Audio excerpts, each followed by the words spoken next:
cho nó này cái này một đau và sao đau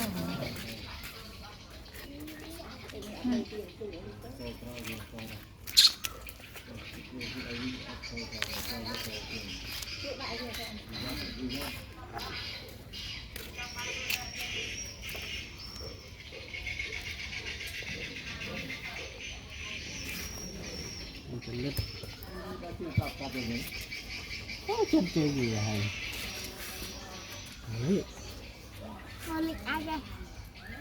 Rồi lịch ai?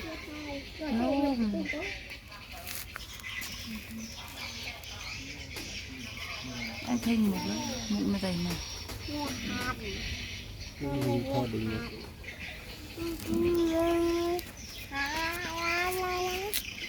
cả bàn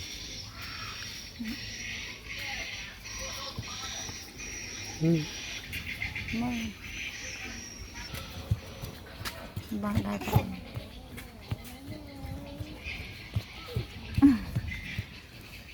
cả bàn lít đi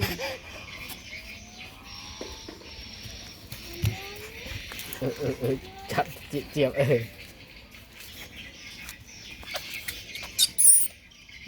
no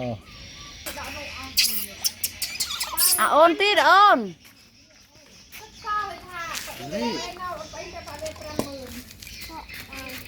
Thôi mình lên châu các bạn.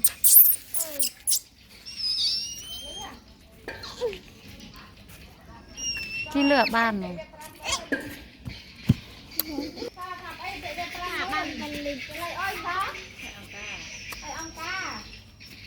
một cái lít kê chắp bội là cái chuyện kê bàn bàn này lần chi lơ về mà đau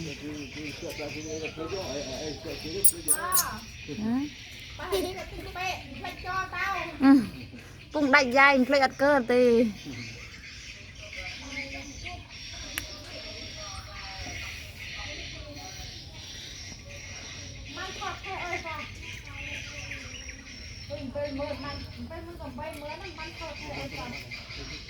Tôi chắc rồi.